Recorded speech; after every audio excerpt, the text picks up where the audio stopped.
Il me fallut longtemps pour comprendre d'où il venait. Le petit prince, qui me posait beaucoup de questions, ne semblait jamais entendre les miennes. Ce sont des mots prononcés par hasard qui, peu à peu, m'ont tout révélé.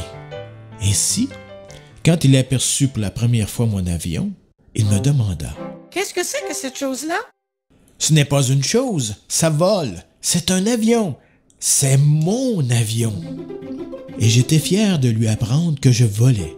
Alors il s'écria « Comment? Tu es tombé du ciel? » « Oui. » Ah, ça c'est drôle! Et le petit prince eut un très joli éclat de rire qui méritait beaucoup. Je désire que l'on prenne mes malheurs au sérieux. Puis il ajouta « Alors, toi aussi tu viens du ciel? De quelle planète es-tu? » Je entrevis aussitôt une lueur dans le mystère de sa présence et j'interrogeai brusquement « Tu viens donc d'une autre planète? » Mais il ne me répondit pas. Il hochait la tête doucement tout en regardant mon avion. C'est vrai que, là-dessus, tu ne peux pas venir de bien loin.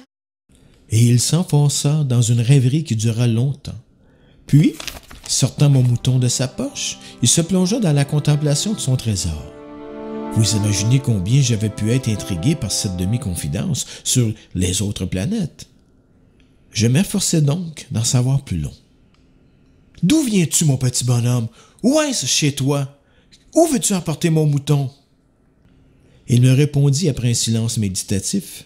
« Ce qui est bien avec la caisse que tu m'as donnée, c'est que la nuit, ça lui servira de maison. » Bien sûr, et si tu es gentil, je te donnerai aussi une corde pour l'attacher pendant le jour et un piquet.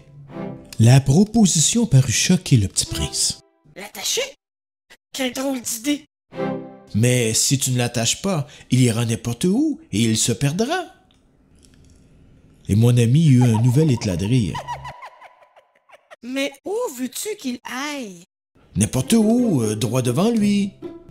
Alors, le petit prince remarqua gravement. Ça ne fait rien.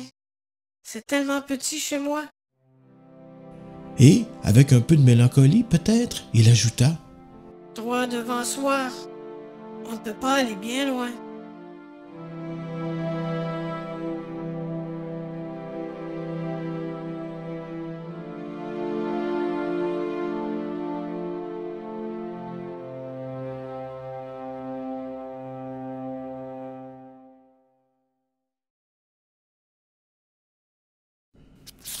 Chaque jour, j'apprenais quelque chose sur la planète, sur le départ ou sur le voyage du petit prince.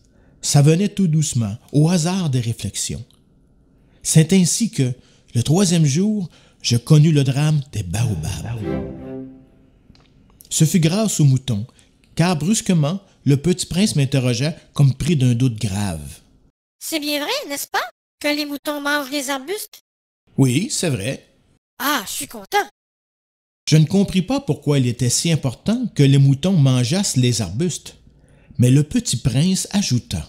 « Par conséquent, ils mangent aussi les baobabs. » Je fis remarquer au petit prince que les baobabs ne sont pas des arbustes, mais des arbres grands comme des églises et que, même s'il emportait avec lui tout un troupeau d'éléphants, ce troupeau ne viendrait jamais à bout d'un tel arbre. L'idée du troupeau d'éléphants fit rire le petit prince. Il faudrait les empiler les uns sur les autres. Mais il remarqua avec sagesse. Les baobabs, avant de grandir, ça commence par être petit. C'est exact, mais pourquoi veux-tu que les moutons mangent les petits baobabs?